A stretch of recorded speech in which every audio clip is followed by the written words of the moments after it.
So, welcome to the 1990 series. My name is Amanda O'Shea, the loving life coach from the Serendipity Experience.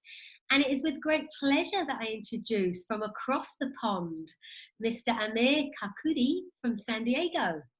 Hello, and thank you for having me. I'm excited to be here. I'm excited to have you on here with your joyous ray of sunshine being. That's what it's Thank you. Thank you. a little ray of sunshine. It's I've always loved seeing you, on a webinar or listen or seeing you on or even reading your posts and things. I love your that lightness and your sense of humor, and so it's it is really with great joy that to have you as part of this series. I And think you're the only one, you and my parents are the only ones that watch my videos, so I really appreciate it. Thank you. someone's got it right. Right. And I've loved. I actually don't know, Amir, if you have written more than the two. I don't know how many books you've written, but I love your what the FUCK are the three principles, and your this one that I've got right here, this three principles book. Don't reveal anything if people want to get that. That's I won't. It's just the biggest secret in the universe inside. very hard work with that one. So, but I love it. I love it, and I love the joy and the fun behind it. Have you written more books? I have. I've written a total of 5 books, actually. Mm-hmm. Yeah, some of them are, I own restaurants and I work at a recovery center, but one of them was a restaurant marketing one that I wrote. And then, my progression of my life, I went to more towards my, the well-being, spirituality stuff. So, Yeah, cool. So we met via the Three Principles community, and we've been part of, some groups that we've shared. That's been amazing to be able to mix the Europeans and the Americans and yes, the world together, as we're all doing our bit from different corners of the globe, sharing the understanding of how the psychological system works and where our human experience comes from. And so it's really nice to be able to connect like this. And but we're also part of the committee that are preparing for the first Three Principles Recovery and Addiction Conference in Minneapolis. that's right. Next. That's going to be exciting. That's something that I'm so looking forward to. So as you know, but some of the people listening may not know, I work at a recovery center that doesn't necessarily share what we call the 3 principles. And I love when people hear this for the first time and the way that they speak about um, their insights and their own wisdom and from this untethered place, this freedom that they get. And for me, um, it's exciting when people get that revelation for themselves. And I think I'm really looking forward to seeing us speaking at a college, talking to people that have never been introduced to the 3 principles and what we share. So it's going to be exciting. Yes, yeah, and it will, and just meeting everybody, that we sort of meet everybody in person when we're all part of these groups and webinars online. Yeah. It's nice to all be in that same room together, and so, and hopefully, I don't know what we've got. It's about 300. We reckon we can get into the space or something. 300 people in total, something like I that. think so. Yeah. So 250, 300. So that's going to be really nice. So that's May 2020, and we'll post all those details. May the 14th to the 16th, 2020. That's correct. We'll make sure we've got all those details as soon as they're available, tagged to this video as well. So I love the title you've given today, which was "Connection is the Ultimate Healer." Mm-hmm. And yeah, tell me more about why you chose that. So this is funny. Now I've been at a recovery center for almost 4.5, almost 5 years now. I don't have a background in recovery. I was not an addict. I don't have substance abuse in my past or in my present. And I own restaurants. So what am I doing in a recovery center? What's interesting is that the basis of what I share, which is the 3 principles, I am an executive coach, a life coach. I was brought in there ironically, by connecting with one of the psychologists that taught at the recovery center. And we just had a discussion about well-being and things like that. And we just kind of traded notes. When he went home, a couple of days later, he said, I don't know what happened. I have this clarity that I can't explain, but whatever you did here, could you copy it and bring it to my recovery center? And I said, yes. And also let's discuss what you saw, because I think, we'll parse that out. But the first year that I was at the recovery center, I have to say I was very insecure, extremely insecure. I didn't know what I was going to say. Am I the right person to share this stuff? I don't have a background in this. Like, give me something so I can say I have the right to be here. And I remember it was about the 8th month that I finally said, hey, folks, what are you learning from what I'm teaching? And I thought they're going to say, oh, I'm learning about the books you recommended by Sydney Banks or Michael Neal or the 3 principles. And it was none of that. And I was shocked. And I said, well, what is it that you guys like? And they said, a couple people said, this is the only time that I get to be myself, where I'm not Joe the addict, Bob the bad husband, Cindy the person that can never get a job. This is a couple hours where I can just be okay with whatever shows up. And that alone is transformative.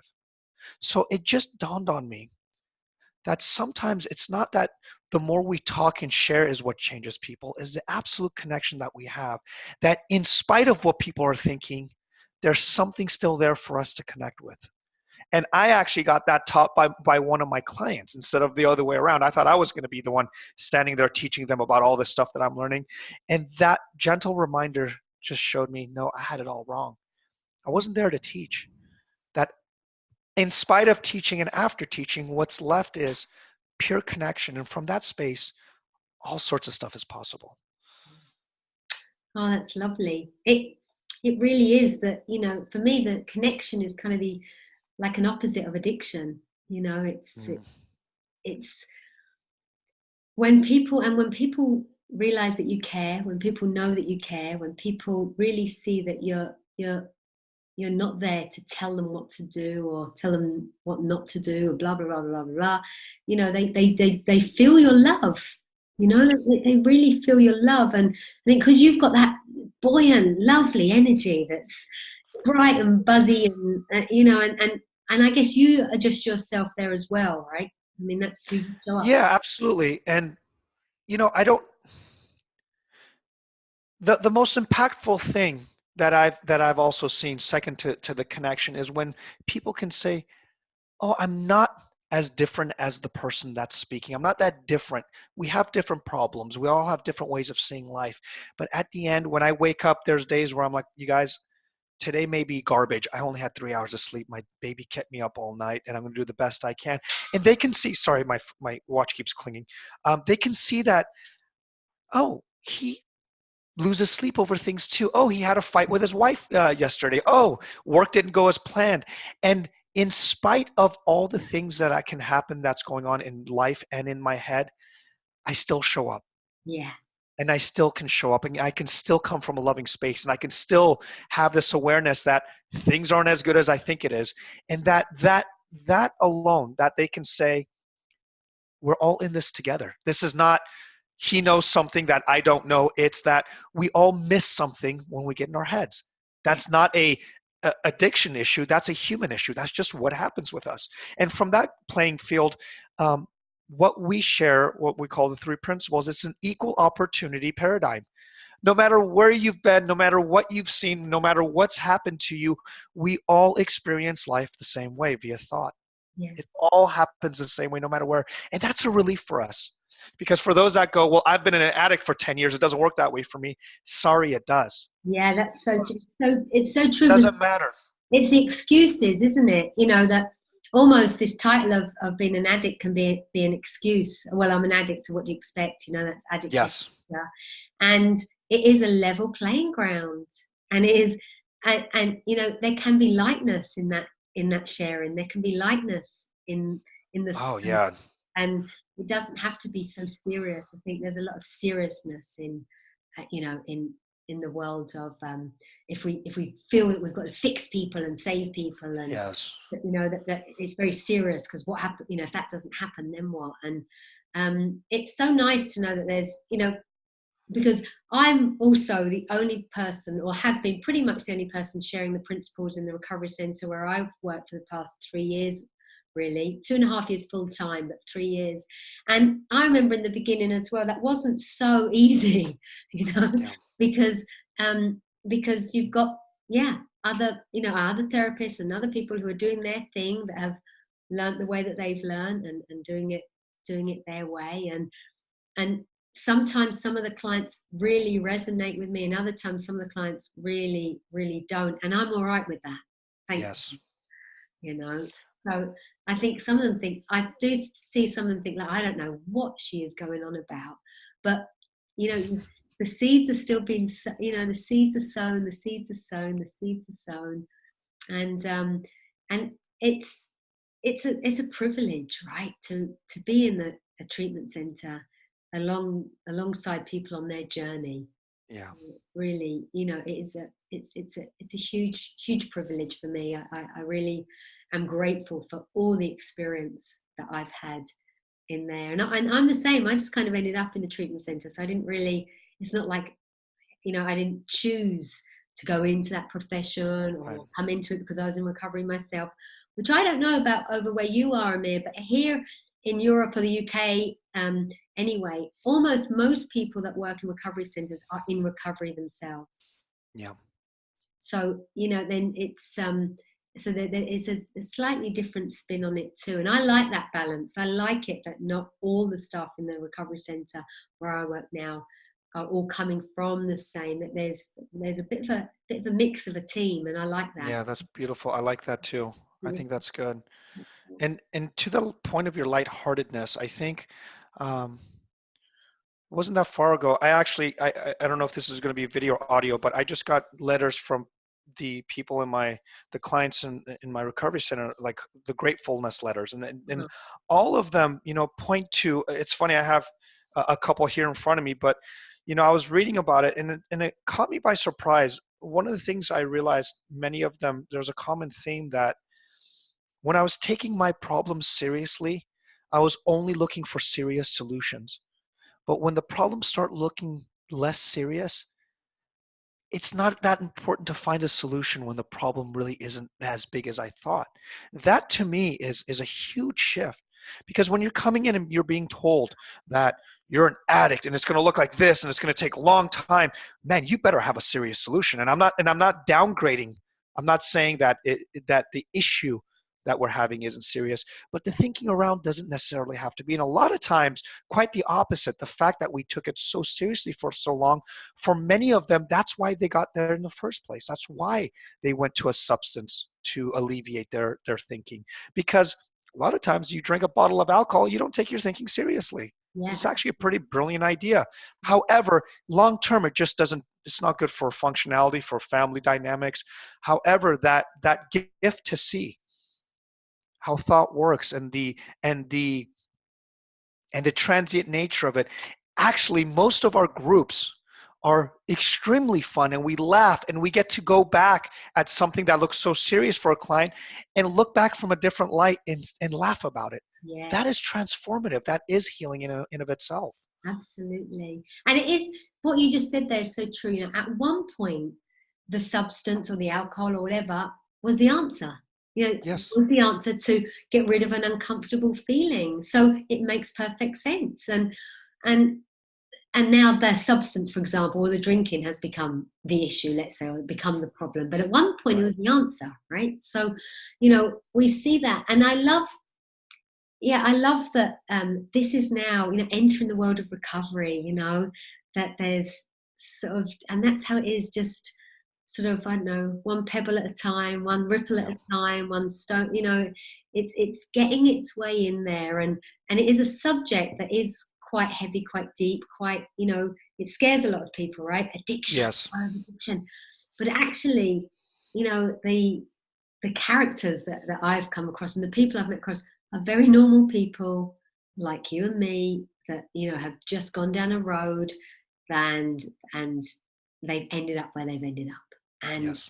And you see that, you meet them from that human place of that whole, you know, brother, sister, like this could be any of us. Yes. Absolutely. It could be any of us. It really, I've learned so, I thought I knew a lot about addiction, but I've learned so much, especially in the last 2.5 years. really has opened me up to connection, as you say, is, you know, what we're looking for.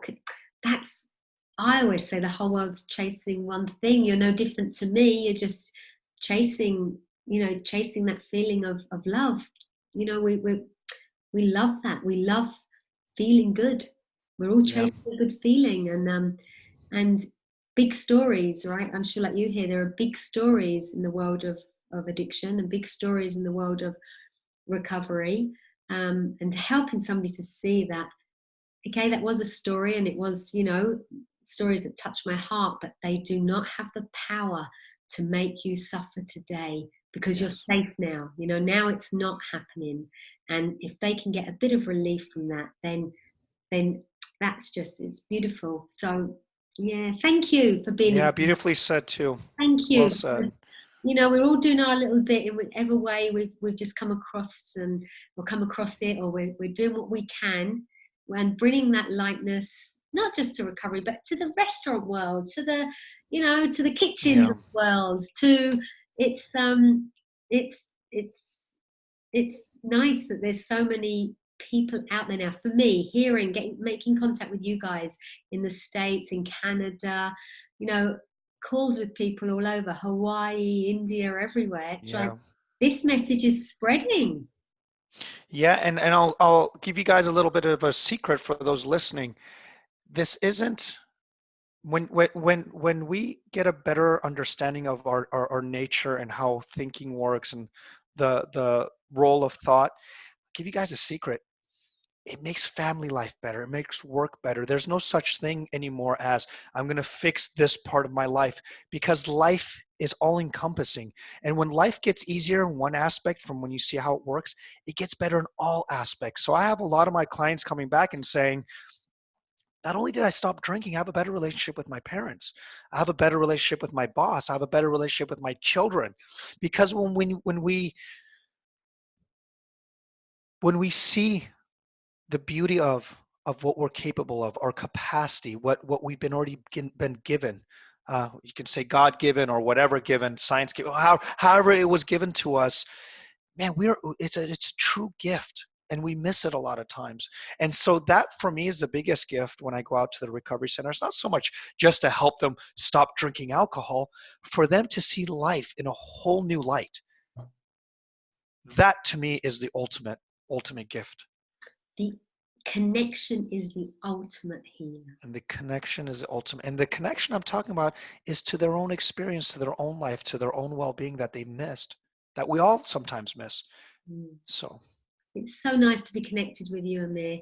I want to thank you so much for your the way you just show up, and for being part of the 1990 series. Thank you. well, I'm very grateful. And you know what? If it wasn't for you connecting with me, we wouldn't be here. So you're a perfect example of how beautiful connection works. So thank you. Thank you. Thank you to you. Thank you to everybody across the pond. And thank you to everybody who's listening. Love to you all. Okay. Bye bye. Bye. Bye bye bye, lovely people.